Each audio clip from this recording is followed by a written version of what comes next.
Hello, Dunecrest American School. I hope you are all having a fabulous Super Sunday. It has been a tremendous day. Lots of learning going on today, and so it was exciting. We did survive the weekend without having 2 days of school. I know it was challenging. I know it was rough.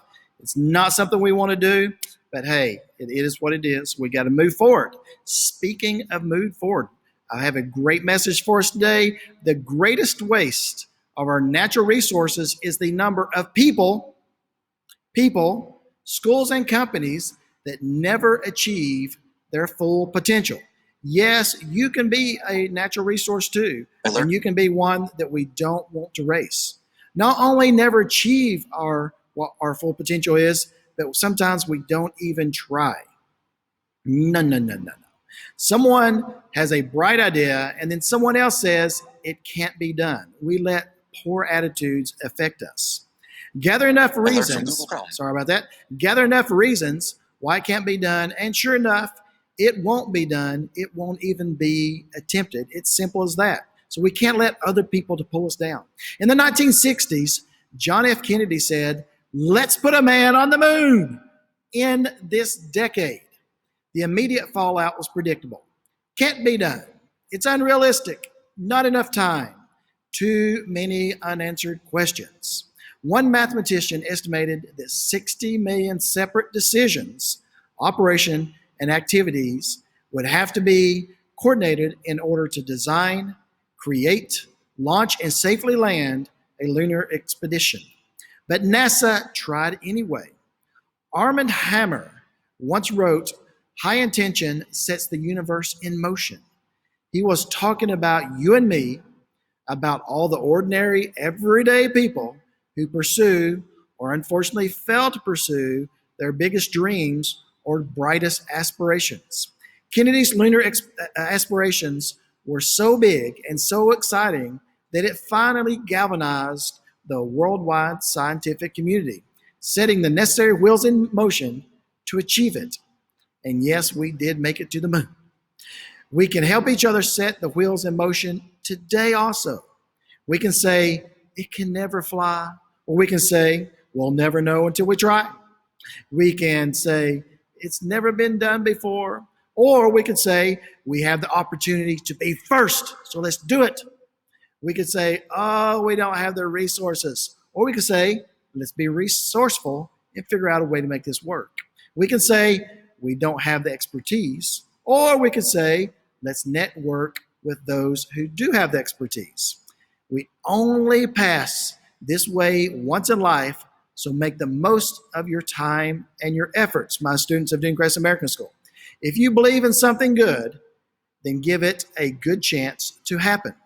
One day you'll realize that not only did you reach for the stars, but in the process, you grabbed a handful also.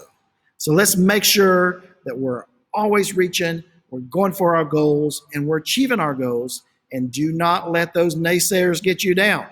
Just don't listen to them.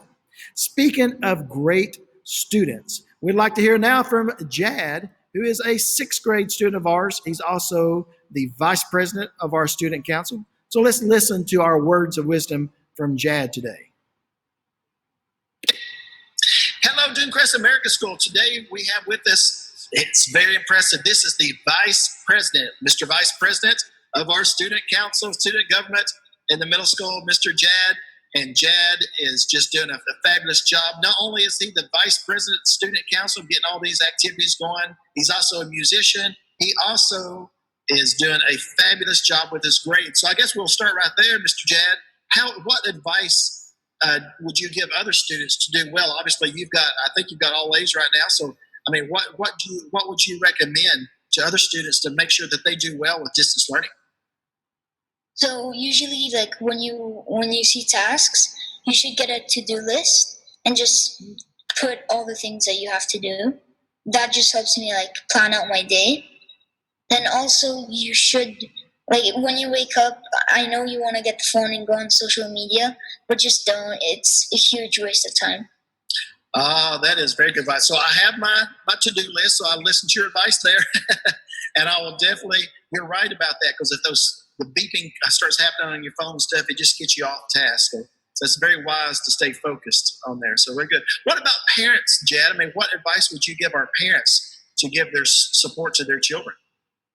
Okay, so if you don't see them, like if you see them just sitting down watching YouTube, you should just like tell them, okay, come on, you have this, and usually each task you might want to split it up into like 5 sections, just to get the kid going.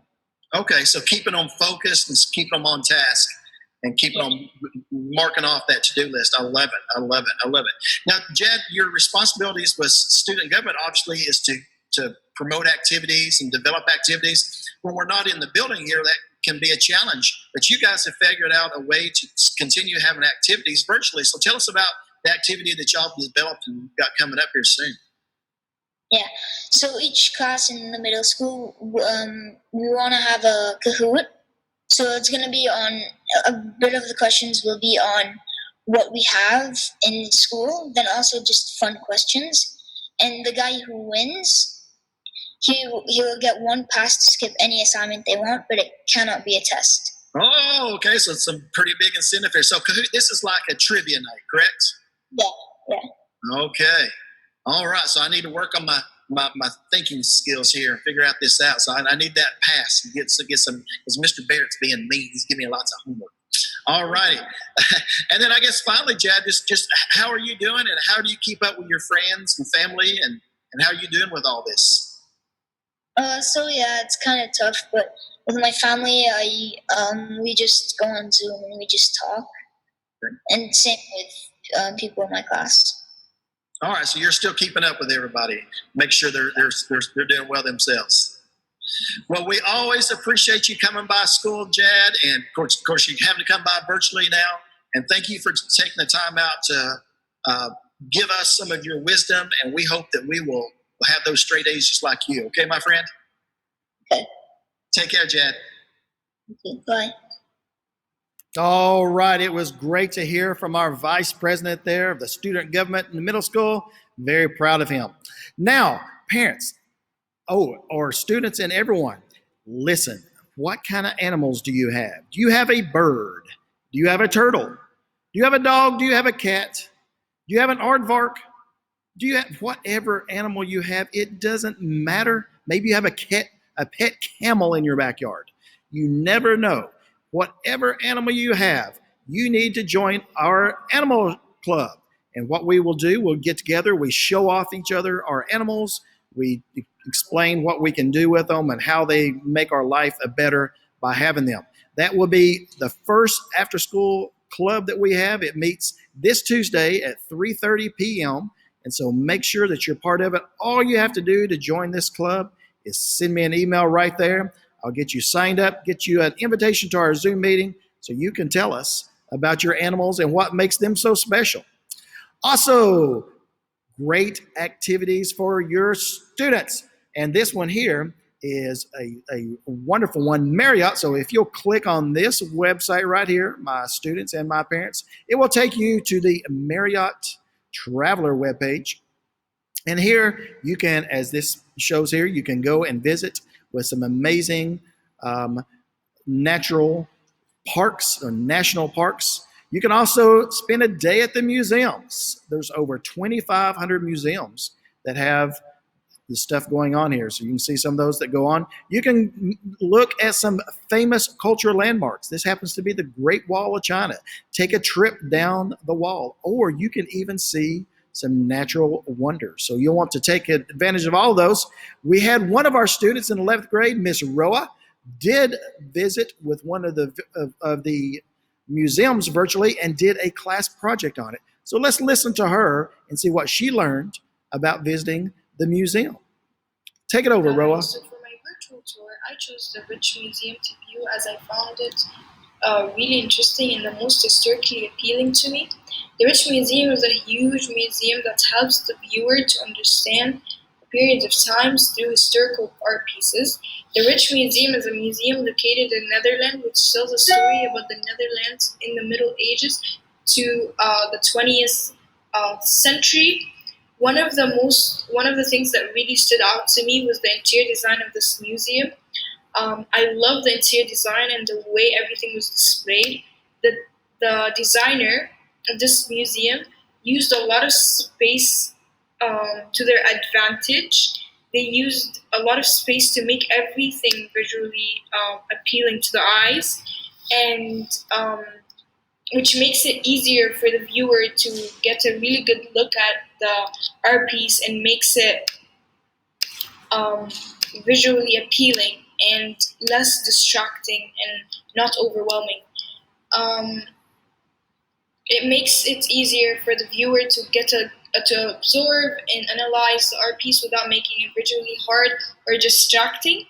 I also liked the different ways they displayed art. So, like in this room, they displayed art on the ceiling. I thought that was really creative, and it's still noticeable, and you can still notice there is art on the ceiling, but it's not like overwhelming or it's not like um, really out there.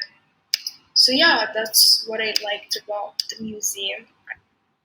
All righty, Roa. Thank you so much for sharing that with us and teaching us some good things about art as well. I really like the fact that she brought up that it wasn't overwhelming, because going to the museums can be overwhelming. It can be so big, you just can't take it all in. So that's why she picked this particular museum, and I thought she did a fabulous job explaining this, while we need to go visit too. So again, parents, go to that website, take your kids with you, and take you a virtual field trip of museums and the natural wonders of the world. And finally, today, it is time to get active. And what better way to do that than with the Miami Dolphin cheerleaders? So the Miami Dolphin cheerleaders have teamed up with the American Heart Association to do some activities for you. So this will be, I'm just going to show you a little bit of this one, and then you can go back to this and do the whole workout if you want to. So as you can see, they have a sort of a warm out, then they got some strength training, they've got bone strength training, and then they've got endurance. So woo, and you get to participate with the Miami Dolphin and the Miami Dolphin cheerleaders. Hi everybody, I'm Katie. And I'm Callie, and we're cheerleaders for the Miami Dolphins. Hey, and I'm Bert Scott from the American Heart Association, joined today by students from schools in the Miami, Florida area. Yeah! Are you guys ready to get this party started? Yeah! All right, everybody, we're going to spread out nice and wide. Let's back it up. We're going to get our warm-up started, get our muscles moving, stretched out. And most importantly, we want to get your heart pumping. We're going to start with some arm rotations to warm up our shoulders and our arms. So let's put our arms like this, and let's make 5 big circles going forward. 1, 2, 3, 4, 5. All righty. And so what I expect to see is a lot of people working out. You know, you should work on your computer for your classes for about 45 minutes and then take a break. The brain does better if you take a break at least once an hour. So you got to stay focused on that. Get out there and get those muscles moving, and keep your activities going. You know what now, folks? You have two choices to make. You can make it a great day, or you can make it a fantastic day. The choice is yours. At Dunecrest American School, we're about raising student achievement every day, every way.